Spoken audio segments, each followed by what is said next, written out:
Fatehgarh army cantt का lieutenant general का दौरा। लेफ्टिनेंट जनरल मनोज कुमार कटियार ने की पत्रकार से वार्ता। सेना के प्रशिक्षण आधुनिकीकरण की ली विस्तृत जानकारी। ऑपरेशन सिंदूर में सेना ने दुश्मन को दी करारी शिकस्त। राजपूत रेजिमेंट भारत की सेना का हिस्सा। राजपूत रेजिमेंट सिक्योरिटी के साथ खेलों में भी जवानों ने किया नाम रोशन। सेना को चीन समेत अन्य सभी पड़ोसी मुल्कों से सावधान रहने की जरूरत। सेना को ऑपरेशन एक्सरसाइज रखनी चाहिए जारी। सेना को चीन से ज्यादा सावधान रहने की जरूरत। पहलगांव दोषियों को सेना ने सिखाया सबक। सेना को ड्रोन के वार के लिए रहना चाहिए तैयार। फतेहगढ़ राजपूत रेजिमेंट एक दिवसीय दौरे पर आए लेफ्टिनेंट जनरल कमांडर पश्चिमी command. Going to take over after you and for the general army. सबसे पहले तो ये है कि हमें जो हमारी ऑपरेशनल रेडीनेस है उस पर कॉम्प्रोमाइज़ नहीं करना है, क्योंकि हमारे देश पर चाहे वो नॉर्दर्न बॉर्डर्स हों चीन के साथ जो हमारी सीमा है या पश्चिमी बॉर्डर्स हों, खतरा लगातार बरकरार है। तो ये ज़रूरी है कि हम अपनी ऑपरेशनल प्रिपेयर्डनेस में कमी ना आने दें।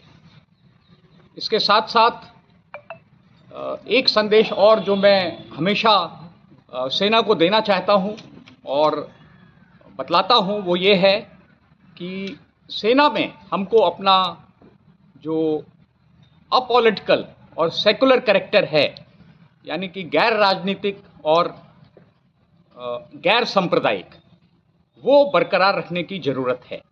और ये हमारी सेना की बहुत बड़ी ताकत है और इस पर हमें कायम रहना है। सर, ज़्यादा खतरा आप किधर से देखते हैं, एलसी से या एलएसी से?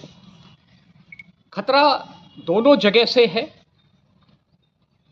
वर्तमान में जैसा कि आपने देखा कि पाकिस्तान ने पहलगाम में कुछ दुस्साहस किया था, आतंकवाद की कार्रवाई की थी, जिसका हमने ऑपरेशन सिंदूर में बहुत मुंह तोड़ जवाब दिया, पाकिस्तान को बहुत बड़ी शिकस्त दी।